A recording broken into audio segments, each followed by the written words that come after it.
who always disbelieve in Allah. Whatever you presented to him or her in terms of proofs, evidence, they still deny it. They call the person Kanud, the one who denies the evidences. That is number two. Tafsir number three, they say no. Inna al-insana li rabbihi lakanud. Al-kanud is a person who, whenever Allah blesses him, he doesn't take a time to appreciate Allah. Whenever Allah takes every something from him, he complains or she complains a lot. In other words, like we say in English, a person who whines a lot. Whine, right? Something that doesn't deserve to talk about. He or she talks, they call it kanud. That is tafsir number three. Tafsir number four, they says, al-kanud is a person who does not see a blessings in him. Others can see the blessings, but he himself, he looks at himself, he doesn't see the blessings that Allah has given to him. That person is called kanud, which means a person who is always ungrateful. And from this part, I want to take you to ziyarat of Imam Hussein, or dua Yawm Arafah of Imam Hussein. And how Imam Hussein talks about the blessings of Allah subhanahu wa ta'ala upon every human being. But before we go to dua Arafah, let me tell you that in our scholars, they say the blessings of Allah are three different kinds.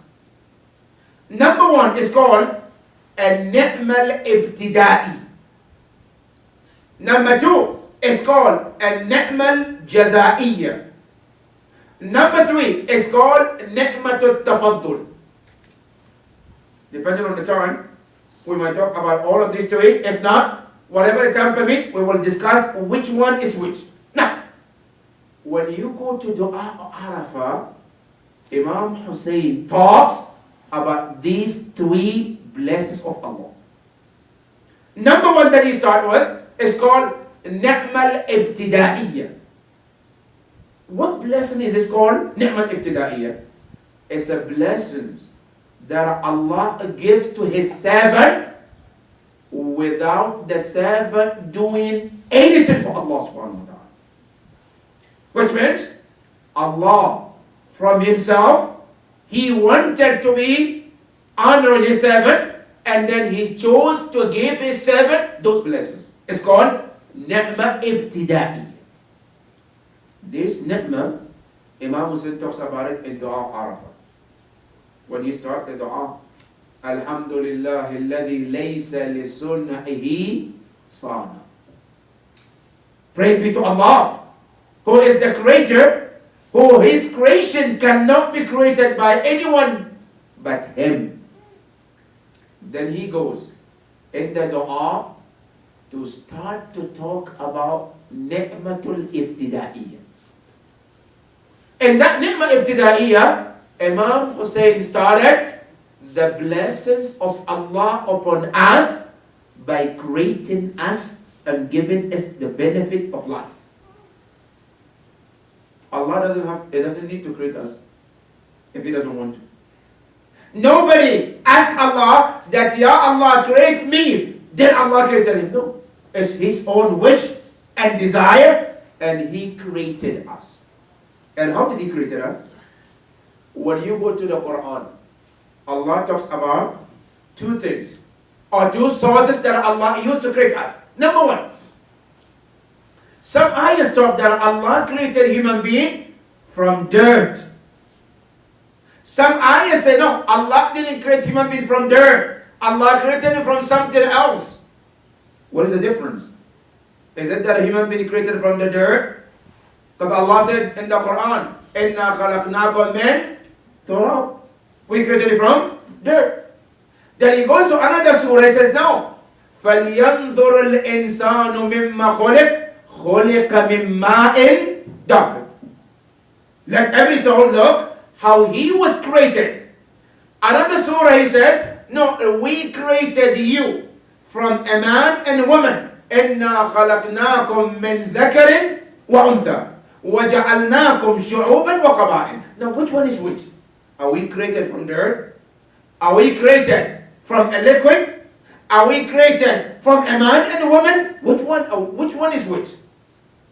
Our scholars, they give us the explanation. The first ayah when Allah says, إِنَّا خَلَقْنَاكُم مِّن تُرَابٍ, we created you from dirt, they say Allah is referring to a beginning of every human being. Every human being that you can find, our first and the point we all started was from dirt. Who is that dirt? Adam alayhi salam. Because Adam was the first creature the first human being Allah created, and Adam was created from dirt. So when Allah said, I created you from dirt, Allah is referring to your beginning, where you started. From Adam, and Adam started from dirt. That is one tafsir. Some tafsir say no. When Allah said that we created you from dirt, He did meant that every one of us is created from dirt. How? Here's the reason. They said Allah created human being from what? From energy, from food, right? Every human being that you can see of, go back to the Zahra alayhi salam.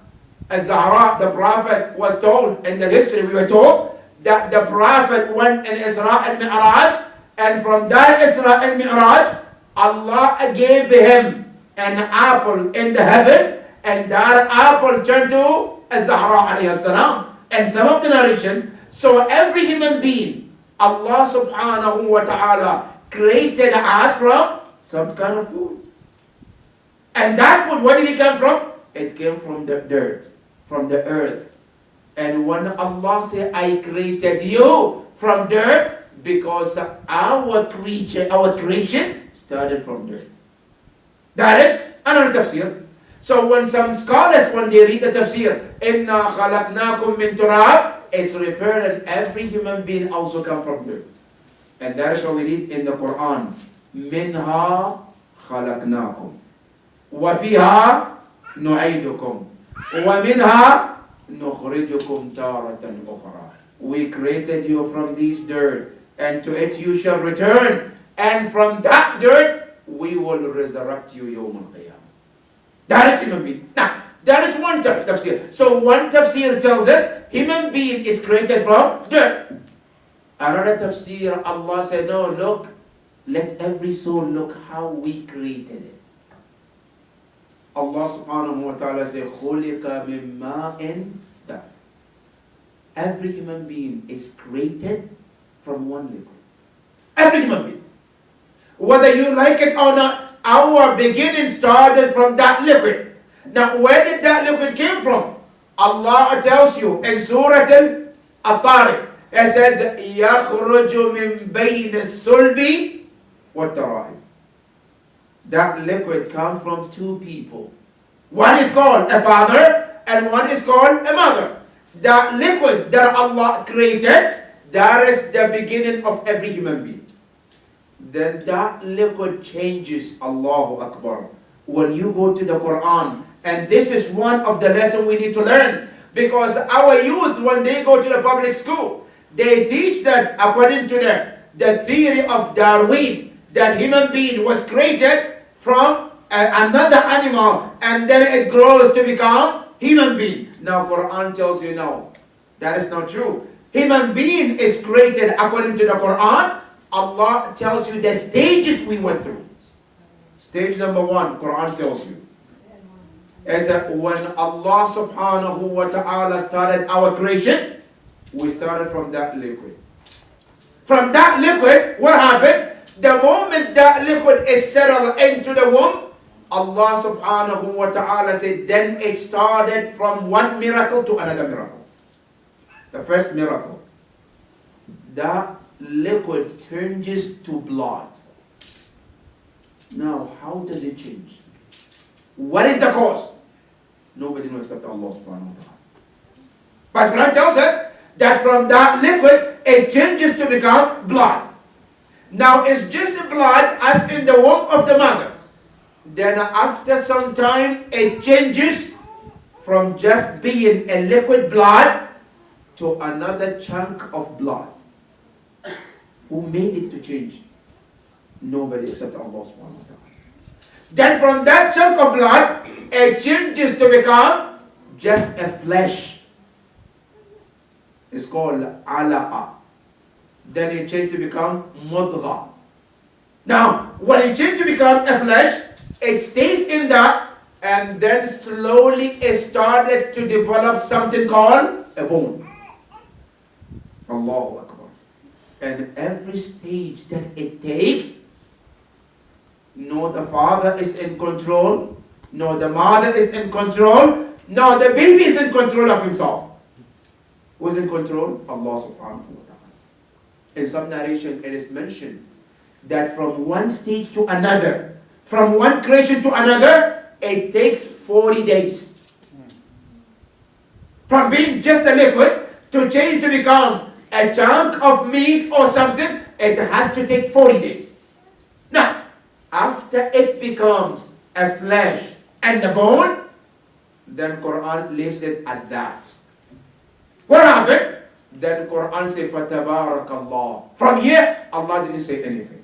Didn't give us more explanation. Now, that chunk of meat with the bone, nobody can tell you if it's a male or female, except Allah subhanahu wa ta'ala. Now from that meat, where it sits in the womb of the mother, then Allah comes in and tells you, and mother and the father and all of us. He says, وَهُوَ الَّذِي يُصَوِّرُكُمْ فِي الْأَرْحَامِ كَيْفَ يَشَاءُ. Then He shapes your image in the mother's womb the way He wanted. Not the mother. The mother is carrying the baby. The father and the baby, all three of them, nobody has any power to make any changes. No. Except Allah subhanahu wa ta'ala. Now let me take you to another surah and see what Allah says about that. The steps that it takes. It's called Surah Al-Dahr. هَلْ أَتَى عَلَى الْإِنسَانِ حِينٌ مِّنَ الدَّهْرِ لَمْ يَكُنْ شَيْئًا مَذْكُورًا. Had it be a time where a man was never been mentioned or known? Whatever age you are today, if you counted days before you were born, where were you? Were you human? Were you a different creature? Where were you living? Were you even existing at that time before you were born? Only Allah subhanahu wa ta'ala knows. But what happened? Al-Quran tells you in Surah Al-Dahr, it says, هَلْ أَتَى عَلَى الْإِنسَانُ حِينٌ مِّنَ الدَّهْرِ لَمْ يَكُنْ شَيْئًا مَذْكُورًا إِنَّا خَلَقْنَاهُمْ مِّن نُطْفَةٍ أَمْشَاجٍ. Allah said, we created human being from two liquids, أمشاج أي مختلط, mixed together. When we made them mixed together, then it became what we call nutfa.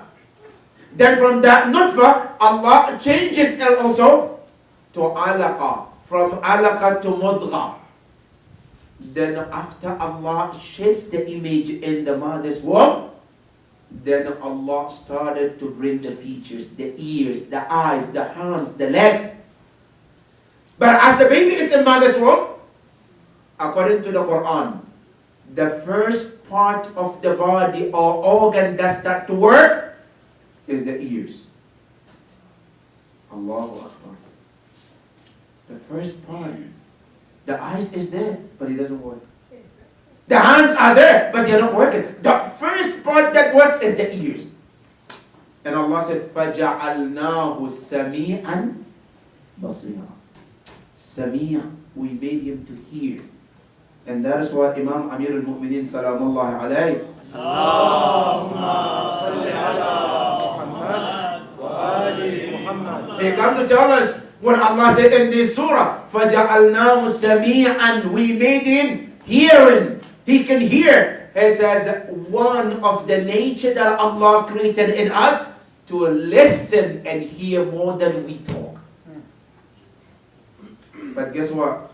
We talk more than we listen. But the nature is supposed to be, we hear and listen more. And you know, and the hikmah is what? To listen. And they say Luqman al-Hakim. Luqman, they say one of the reasons why he is called Hakim, because he listens so much. And he talks less. But Allah subhanahu wa ta'ala created us Sami, and the first organ that works is the ears. Now, what happened? This baby, as the baby is in the mother's womb. Now look at the blessings of Allah. The first thing Imam Hussein also mentioned, فَجَعَلْتَنِي فِي ظُلُمَاتٍ ثَلَاثٍ. You created me in 3 darknesses. What are the darknesses that Imam Hussein is talking about?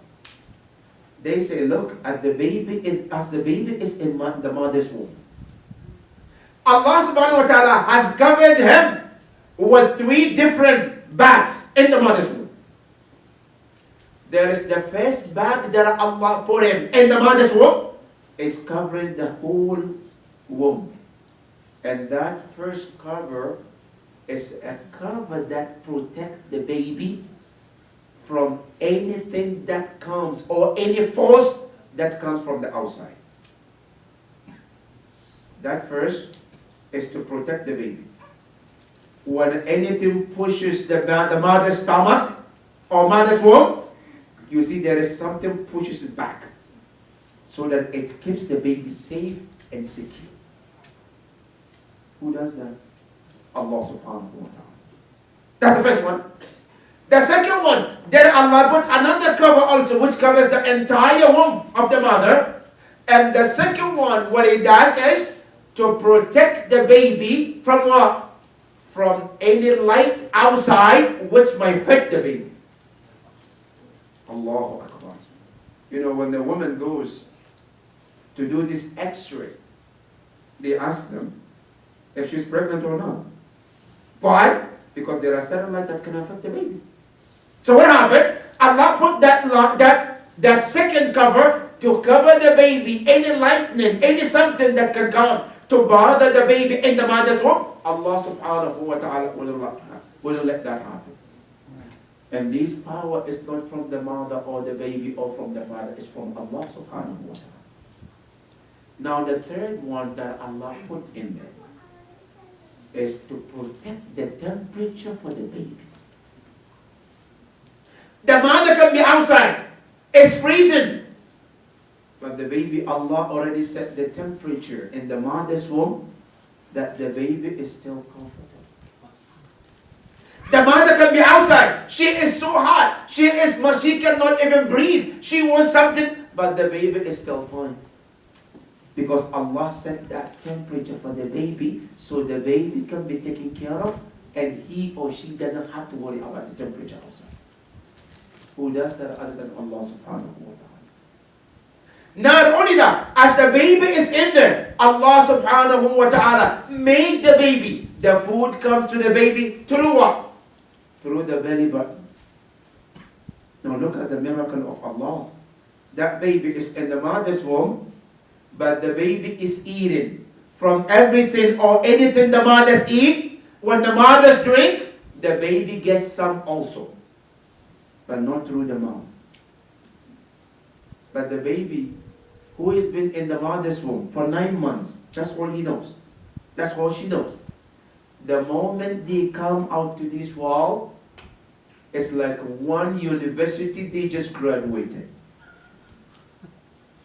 That baby, for 9 months in the mother's womb, he knows to eat from the belly button. The moment they come out, you tell the baby, now there is a food. I want to feed it from your belly button. Say, no, I'm not taking it from that. You ask the baby, who was your professor? That few minutes ago you were eating from the belly button. Now you came out, you don't know, I don't want to eat from that. Allahu Akbar. The baby, as they come out, Imam Hussein tells you in Dua Yawm Arafah, he says, فَرَزَقْتَنِي مِنَ الْغِضَاءِ لَبَنًا. Allahu Akbar. I said, the moment I came out, you already have the food for me ready. What is the food? Biryani? No. What is the food? You want to give them fish? No. What is it that is the baby and the mother's womb? They already know the food. that they were eating. When they come out, the moment they come out, Allah already put in their brain that your food is milk. And what is that milk? Allahu Akbar. It's milk, we look at it, but everything the baby needs is in that milk. If the baby needs vitamin, Allah already put it in there. The baby needs calcium, it's already there. Everything that you can think of, Allah already put it there. You want something liquid, solid, it's all in that milk. Allahu Akbar. Imam Hussein alayhi salam, in Dua Yawm Arafah, he talks about it. He said, Allah, before, after all these blessings in my mother's womb and all these blessings that I don't deserve, I come out, you already have many blessings waiting for me too. And one of those blessings is the food from my mother. Is that all? No. He said, you already prepared people around me who are willing to sacrifice and take care of me. Who are those? Your mother. A mother, Allah has put in her heart, in her mind, that she will do anything to make sure that you as a baby, you are being taken care of. And learn something, brothers and sisters. Allahu Akbar. Look at these mothers and how much Allah has blessed a child by giving the mother all kind of knowledge. The baby, when they cry, when they are born, they express everything with the voice of cry. If they are hungry, they only know one button to press. That's crying.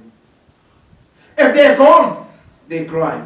If they are too hot, they cry. If they want attention, they cry. If they everything they want, they only know one language. But guess what? Allah already gave the mother all that wisdom. When the baby cries for food, she knows this voice is for food. When he cries, sometimes you see the mothers, the baby is crying. The dad will be, pick him up, he's crying. I said, forget it, he wants attention. Allahu Akbar. How did she know? Allah already put that knowledge in her mind. When the baby is crying, there is certain cry. When he cries or she cries, the mother knows this baby is sick. She's not a doctor. Never been to medical school, but she can tell. That this voice, that the baby is crying, is not for food, it's not for attention, it's not just because the baby is sick, that's why he's crying. And she can tell that. Look at the mother.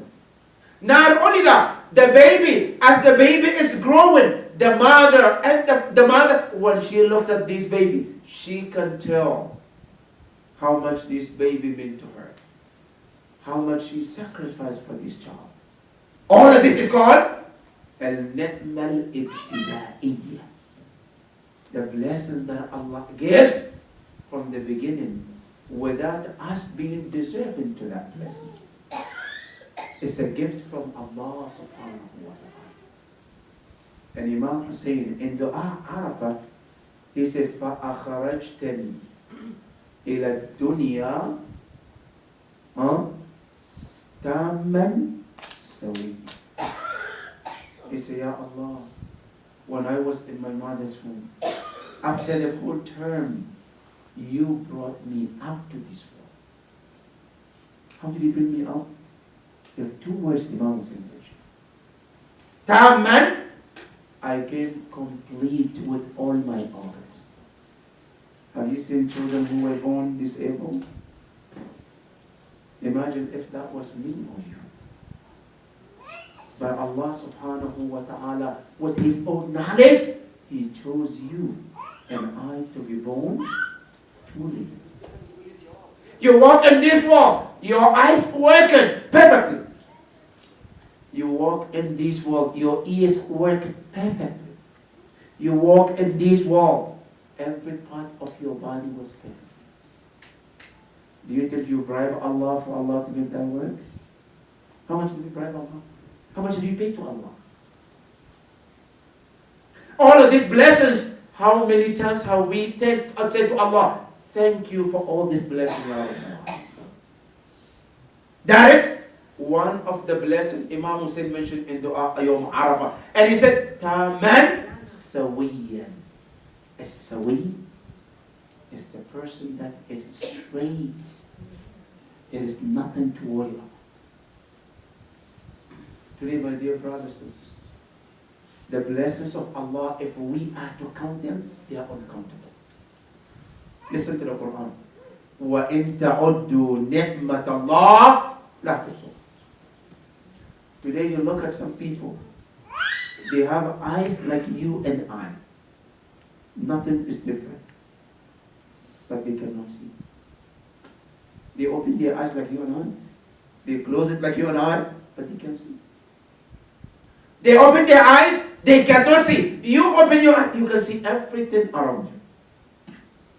There are some people Allah created, they have ears like you. There is no difference. But they cannot hear, but you can hear. There are people, they have organs exactly like you and I. But some of their organs doesn't work. But how many times did we ever stop to say to Allah, thank you for these two eyes. Thank you for the tongue that you gave me. You look at some people, they have mouth like you and I.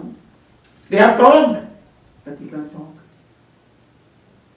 Now that tells you, it's not the ears which hears. It's not the tongue that talks. It's another gift of Allah beyond the tongue and the ears that Allah chose to give you free of charge. Today with these two eyes, when you go to the eye doctor, the first thing he says, before he even look at it, you have to pay copay. And he's not going to create the two eyes for you. No. He's not creating it. What he does is to just help you. Help you to see it. But he has to take money from it. Your ears, you cannot hear. You go to the doctor to help you to hear. He just have to take money from you first. But Allah subhanahu wa ta'ala gave you all of this free of charge. But you go to the Yawm Arafah, and Imam Hussein mentioned all of these organs, and then he turned and says, with all of these blessings, I used to sin and disobey you. The eyes that you gave me as a blessing from you, which I supposed to turn and thank you, now I use it to sin. The ears you gave me to hear and benefit from it and learn things from within, then I turn to use the ears to disobey you. The hands that you gave me to use it and make use of it, I say I use it to disobey you and sin. And he says, أَلَيْسَ كُلُّهَا نِعَمُكَ الَّتِي بِهَا أَسَيْتَ. Aren't they all your blessings that you gave to me? And then I turn and disobey you. That is called ni'matul tafaddul. The first blessing of Allah that He gave without us doing anything to Allah subhanahu wa ta'ala. That is called the first one, ni'matul tafaddul. The second ni'mah is called ni'matul jaza. Ni'matul jaza is what? Allah subhanahu wa ta'ala tells you, my servant, if you do A, B, C, in return, I will reward you with so and so and so.